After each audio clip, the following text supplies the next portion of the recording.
ചങ്ങായിമാരെ സമസ്തയുടെ സമ്മേളനത്തിൽ പെരുന്നാളിനൊരു അവധി എക്സ്ട്രാ കൊടുക്കണം എന്നുള്ള ആവശ്യം ഉന്നയിച്ചപ്പോഴത്തേക്ക് അതുമായി ബന്ധപ്പെട്ട ചർച്ചയിൽ നമ്മുടെ സംഘി പണിക്കറല്ലേ, സംഘിയുടെ എല്ലാമെല്ലാമായ ചാണകപ്പണിക്കർ മൂപ്പർക്ക് അങ്ങ് കുരുപൊട്ടി, ഒരു ഒന്നൊന്നര കുരുപൊട്ടി. നമ്മളെ സംഘി പണിക്കർ എന്താ പറയുന്നറിയാം, ഇങ്ങനെ അവധി ചോദിച്ചത് അത് മതരാഷ്ട്രം ഉണ്ടാക്കാനുള്ള പരിപാടിയാ പോലും. ഒരൊറ്റ ദിവസത്തെ അവധി ചോദിച്ചിട്ടുണ്ടല്ല, സമസ്തയും മുസ്ലിങ്ങളെല്ലാം ഉണ്ടല്ല തീവ്രവാദിയായി വർഗീയവാദിയായി പുതിയതായിട്ട് മതരാഷ്ട്രം രൂപീകരിക്കുന്നവരായി. എന്താണ് സംഘിപ്പണിക്കരെ ഇത്രമാത്രം കുരുപൊട്ടൻ അതിലുള്ളത്? നമുക്കെന്തായാലും കുരുപൊട്ടിക്കൊണ്ട് നമ്മളെ ചാണകപ്പണിക്കർ ആ ചർച്ചയെ പറഞ്ഞ കുറെ പൊട്ടത്തരങ്ങളും കുറെ വിഡിത്തരം കേൾക്കാം. അതിനുശേഷം അവനുള്ള നല്ല മറുപടിയും കേൾക്കാം. ഒരു രാഷ്ട്രീയ വിലപേശലല്ല സമസ്ത നടത്തിയത് എന്നാണ് ശ്രീ മുസ്തഫ മുണ്ടുപാറയുടെ വാദം. താങ്കൾ എങ്ങനെയാണ് കാണുന്നത്? ശ്രീ മഞ്ജുഷ്, ഇത് നിശ്ചയമായിട്ടും രാഷ്ട്രീയമായിട്ടുള്ള ഒരു വിലപേശൽ തന്നെയാണ്. അക്കാര്യത്തിൽ ഒരു തരത്തിലുള്ള തർക്കവും ഉണ്ടാകേണ്ടതില്ല. കാരണം ഇതിനെ ഒരു മതരാജ്യമാണ് എന്ന് തോന്നിപ്പിക്കുന്ന രീതിയിലേക്കുള്ള ചില ആവശ്യങ്ങളാണ് പലപ്പോഴായിട്ട് സമസ്തയുടെ ഭാഗത്ത് നിന്ന് വരുന്നത് എന്നുള്ളത് അങ്ങേയറ്റം ദുഃഖകരമായിട്ടുള്ള ഒരു കാര്യമാണ്. പക്ഷേ മതരാഷ്ട്രവാദത്തിനെതിരെയുള്ള പ്രമേയവും അവിടെ പാസാക്കി ജമാഅത്തെ ഇസ്ലാമിക്ക്. അതാണ് അതിന്റെ വൈരുദ്ധ്യം. ഒരു ഭാഗത്ത് ജമാഅത്തെ ഇസ്ലാമി മതരാഷ്ട്ര സ്ഥാപനത്തിന് വേണ്ടിയിട്ട് പ്രവർത്തിക്കുകയാണ് എന്ന് പറയുകയും മറ്റൊരു ഭാഗത്ത് മതപരമായിട്ടുള്ള കാര്യങ്ങളെ മാത്രം നടത്തുന്നതിന് വേണ്ടിയിട്ടുള്ള നിർദ്ദേശങ്ങൾ നൽകുകയും ചെയ്യുക എന്ന് പറയുന്നത് തീരെ റാഷണൽ അല്ല എന്നുള്ളതാണ് എനിക്ക് സംസ്ഥയോട് പറയാനുള്ളത്. ഉദാഹരണത്തിന് ഈദുൽ ഫിത്തർ, ഈദുൽ അസ, ഈ രണ്ട് കാര്യങ്ങൾക്ക് ഈദിന് വേണ്ടിയിട്ട് 3 ദിവസത്തെ അവധി അത് വേണമെന്ന് ഇവർ പറയുന്നു. ആർക്കും അവധി ആവശ്യപ്പെടുകയൊക്കെ ചെയ്യാം, അതിൽ പ്രശ്നമൊന്നുമില്ല. പക്ഷേ അത് പതിറ്റാണ്ടുകളുടെ പഴക്കമുള്ള ഒരു ആവശ്യമാണ് എന്ന് പറയുന്നത് ആ ആവശ്യത്തിന്റെ മഹത്വത്തിനെ വർദ്ധിപ്പിക്കുന്നില്ല. അതിനുള്ള ഒരേ ഒരു അർത്ഥം പതിറ്റാണ്ടുകളായിട്ട് ഈ ആവശ്യം ഉന്നയിച്ചിട്ടും അത് പോസിറ്റീവായിട്ട് പരിഗണിക്കപ്പെട്ടിട്ടില്ല എന്നാണ്. എന്ന് വെച്ചാൽ അത് പരിഗണിക്കപ്പെടേണ്ടതായിരുന്നുവെങ്കിൽ ഒരുപക്ഷെ ഈ പതിറ്റാണ്ടുകളുടെ കാലയളവിനുള്ളിൽ അത് പരിഗണിക്കപ്പെടുമായിരുന്നു. എന്താണ് ഇങ്ങനെയുള്ള ഒരു ഡിമാൻഡ് മുന്നോട്ട് വെക്കുന്നതിന്റെ അടിസ്ഥാനം എന്നത് സമസ്ത വിശദീകരിക്കണം. ഇപ്പോൾ ഈദുൽ ഫിത്തർ സാധാരണ എത്ര ദിവസത്തെ ആഘോഷമാണ്? അത് നമുക്കറിയാമല്ലോ. ഈദ് പലപ്പോഴും ചന്ദ്രന്റെ ആ പിറവി അത് കാണുന്നതുമായി ബന്ധപ്പെട്ടിട്ടാണ്. അത് ചിലപ്പോൾ കലണ്ടർ ദിവസമായിരിക്കില്ല, മറ്റൊരു ദിവസമായിരിക്കും. അത് ഇവരുടെ പണ്ഡിതരും മറ്റു ആൾക്കാരുമാണ് പ്രഖ്യാപിക്കുന്നത്. അതിനനുസരിച്ചിട്ടാണ് ആഘോഷം ഉണ്ടാവുക. ഞാൻ പറയുന്നത് അത് ഇത്രയും കാലമായിട്ട് നേരത്തെ സൂചിപ്പിച്ചതുപോലെ പതിറ്റാണ്ടുകളായിട്ടോ നമ്മുടെ നാട്ടിൽ സ്വാതന്ത്ര്യം കിട്ടിയതിനു ശേഷമോ അല്ലെങ്കിൽ കേരള സംസ്ഥാനം രൂപീകരിച്ചതിന് ശേഷമോ അതിനൊരു സെറ്റ് പാറ്റേൺ ഉണ്ട്. അപ്പോൾ അതിനെ ഇടയ്ക്ക് ചില ദിവസങ്ങളിൽ കലണ്ടർ ഹോളിഡേയും എന്നാൽ ചന്ദ്രന്റെ ആ ഒരു ദർശനം കിട്ടുന്നത് മറ്റൊരു ദിവസമാണെങ്കിൽ 2 ദിവസത്തേക്കൊക്കെ അവധി വരുന്നത് ശരിയാണ്. പക്ഷേ എന്ന് കരുതി അത് 3 ദിവസം ആകണം എന്ന് പറയുന്നതിന്റെ ലോജിക്ക് എന്താണ്? ഇപ്പോൾ ശ്രീ മുസ്തഫ മുണ്ടുപാറ ഇവിടെ പറഞ്ഞതാണ് ദൂരദേശങ്ങളിലുള്ള ആൾക്കാർക്ക് പെരുന്നാളിന് വന്ന് തിരിച്ചു പോകാനുള്ള സമയം അത് അക്കോമഡേറ്റ് ചെയ്യുന്നുണ്ട് എന്നാണ്. അത് എന്ത് തരത്തിലുള്ള വാദമാണ്? അത് എന്ത് തരത്തിലുള്ള ന്യായമാണ്? അപ്പോൾ ക്രിസ്മസിന് സർക്കാർ ജീവനക്കാർക്ക് എത്ര ദിവസത്തെ അവധിയാണ് കിട്ടുക? 1 ദിവസത്തെയാണ്. അപ്പോൾ അവിടെയും ദൂരെയുള്ള ആൾക്കാർക്കൊക്കെ ഇവിടെ വന്ന് പോകേണ്ടതില്ലേ? അപ്പോൾ അങ്ങനെ ചെയ്യേണ്ടുന്ന ഒരു പ്രധാനപ്പെട്ട കാര്യമുണ്ട്. വിഷുവിന് എത്ര ദിവസമുണ്ട് കലണ്ടർ ഹോളിഡേ? 1 ദിവസം മാത്രമേ ഉള്ളൂ. വിഷു നമുക്കറിയാമല്ലോ, കുടുംബം ഒന്നിച്ച് ചേർന്ന് അവരെ കണി കണ്ട് പിന്നെ ഈ കൈനീട്ടമൊക്കെ കൊടുത്ത് അങ്ങനെയുള്ള ഒരു ആഘോഷമാണ്. അപ്പോൾ അതിനും അങ്ങനെയാണെങ്കിൽ 3 ദിവസം വേണം. അപ്പോൾ അങ്ങനെയല്ലോ, ആ ഒരു ഒക്കേഷനാണ്. ബാക്കി നിങ്ങൾക്ക് ആവശ്യമുണ്ടെന്നുണ്ടെങ്കിൽ നിങ്ങൾക്ക് ലീവ് എടുക്കാം. അതിനുവേണ്ടിയിട്ടാണല്ലോ ഈ കാഷ്വൽ ലീവും മറ്റു കാര്യങ്ങളും ഒക്കെ ഉണ്ടാവുന്നത്.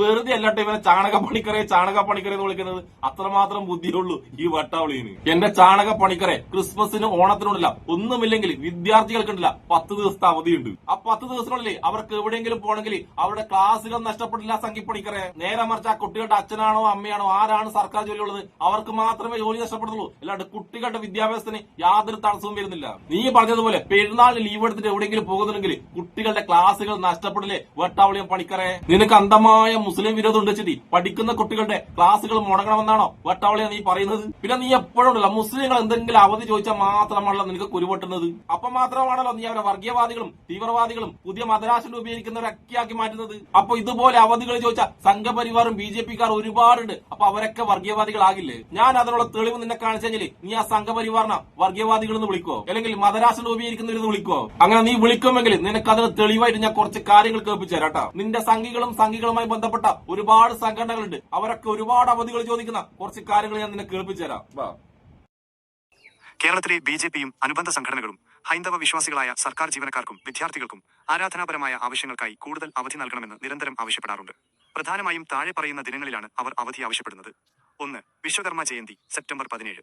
ഭാരതീയ സങ്കല്പമനുസരിച്ച് ശില്പകലയുടെയും നിർമ്മാണത്തിന്റെയും ദൈവമായ വിശ്വകർമാവിന്റെ ജന്മദിനത്തിൽ പൊതു അവധി നൽകണമെന്നത് BJP-യുടെയും വിശ്വകർമ്മ സംഘടനകളുടെയും ദീർഘകാല ആവശ്യമാണ്. നിലവിൽ ഇത് നിയന്ത്രിത അവധി 6 മാത്രമാണ്.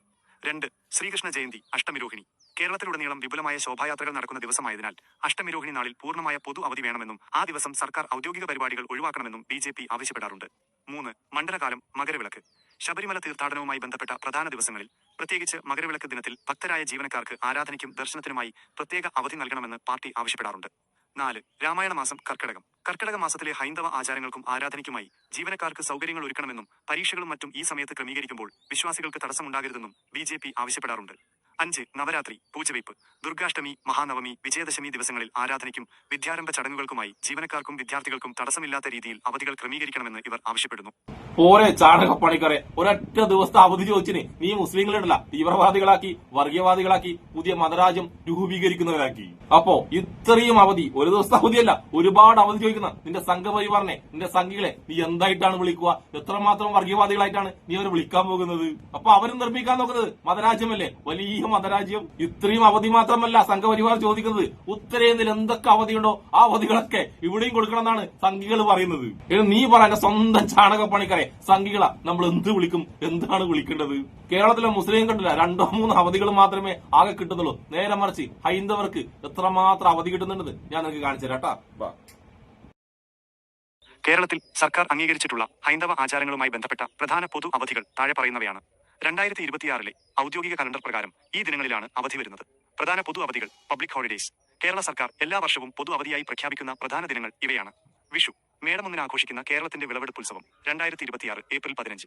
ഓണം, കേരളത്തിന്റെ ദേശീയോത്സവം. തിരുവോണം ഉൾപ്പെടെ 4 ദിവസമാണ് പ്രധാനമായും സർക്കാർ അവധി നൽകുന്നത്. 2026 ഓഗസ്റ്റ് 25 മുതൽ 28 വരെ. മഹാനവമി, നവരാത്രി ആഘോഷങ്ങളുടെ ഭാഗമായി ആചരിക്കുന്നു. 2026 ഒക്ടോബർ 20. വിജയദശമി, വിദ്യാരംഭ ദിനം 2026 ഒക്ടോബർ 21. ശ്രീകൃഷ്ണ ജയന്തി, അഷ്ടമി രോഹിണി 2026 സെപ്റ്റംബർ 4. മഹാശിവരാത്രി, കുംഭമാസത്തിലെ ശിവരാത്രി 2026 ഫെബ്രുവരി 15 ഞായറാഴ്ച. ദീപാവലി, വിളക്കുകളുടെ ഉത്സവം 2026 നവംബർ 8 ഞായറാഴ്ച. കർക്കിടകവാവ്, പിതൃതർപ്പണ ദിനം 2026 ഓഗസ്റ്റ് 12. സാമൂഹിക പരിഷ്കർത്താക്കളുടെ ജയന്തി, സമാധി ദിനങ്ങൾ. ഇവയും ഹൈന്ദവ വിശ്വാസങ്ങളുമായും ആചാരങ്ങളുമായും ചേർന്ന് നിൽക്കുന്ന പൊതു അവധികളാണ്. മന്നം ജയന്തി ജനുവരി 2. ശ്രീനാരായണ ഗുരു ജയന്തി ഓഗസ്റ്റ് 28, 2026. ഇത് 4ാം ഓണത്തോടൊപ്പമാണ് വരുന്നത്. ശ്രീനാരായണ ഗുരു സമാധി സെപ്റ്റംബർ 21. നിയന്ത്രിത അവധികൾ, റെസ്ട്രിക്റ്റഡ് ഹോളിഡേയ്സ്. ചില പ്രത്യേക വിഭാഗങ്ങൾക്കോ അല്ലെങ്കിൽ പ്രാദേശികമായോ മാത്രം ലഭിക്കുന്ന അവധികളാണ് ഇവ. അയ്യ വൈകുണ്ഠസ്വാമി ജയന്തി മാർച്ച് 4. ആവണിയവിട്ടം ബ്രാഹ്മണ സമുദായത്തിൽപ്പെട്ടവർക്ക് ഓഗസ്റ്റ് 28. വിശ്വകർമ്മ ദിനം വിശ്വകർമ്മ സമുദായത്തിൽപ്പെട്ടവർക്ക് സെപ്റ്റംബർ 17.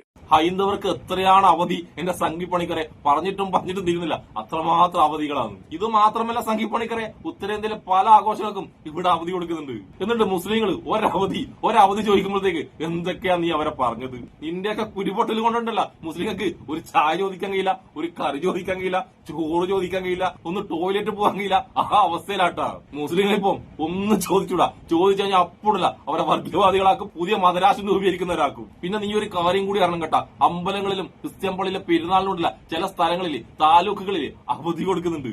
അതിനൊന്നും നിനക്ക് ഒരു കുഴപ്പമില്ലല്ലേ? നേരെ മറിച്ചിട്ട് മുസ്ലിങ്ങൾ ഒരു അവധി ചോദിക്കുമ്പോഴത്തേക്ക് മൊത്തം കുരുപൊട്ടല്, സംഖ്യക്ക് മൊത്തം കുരുപൊട്ടല്. മുസ്ലിങ്ങൾ ഇടുമ്പോൾ ട്രൗസർ, നീയും നിന്റെ സംഖ്യയിൽ ഇടുമ്പോൾ ബർമുഡ അല്ലെ? നല്ല ന്യായം കേട്ടാ. അതുകൊണ്ട് ചാണകപ്പണിക്കരെ ജീവിതത്തിൽ എപ്പോഴെങ്കിലും ഒരിക്കലെങ്കിലും മനുഷ്യരാകാൻ നോക്കട്ടാ. നിന്റെ മനസ്സിലുള്ള വർഗീയതയും കുത്തിരിപ്പുണ്ടല്ല മുസ്ലിങ്ങളെ കാണുമ്പോഴൊക്കെ കാണിക്കുന്ന ആ വൃത്തികെട്ട സൂക്കേട്, ആ സൂക്കേടൊക്കെ ഉണ്ടല്ല, നീ ഒന്ന് കഴുകി വെളുപ്പിക്കാൻ നോക്കി എന്റെ ചാണകപ്പണിക്കറെ. നീ നിന്റെ സംഘപരിവാറിനെ ഒരിക്കലും വിമർശിക്കണം എന്ന് ഞാൻ പറഞ്ഞില്ല. നീ സംഘപരിവാറിനെ എന്ത് വേണമെങ്കിലും ചെയ്തു കൊടുത്തോ, പക്ഷേ അനാവശ്യമായിട്ട് വേറൊരു മതത്തെ ഒരാവശ്യമില്ലാണ്ട് വർഗീയവാദിയാക്കാൻ നിൽക്കല്ല എന്റെ ചാണകപ്പണിക്കറെ.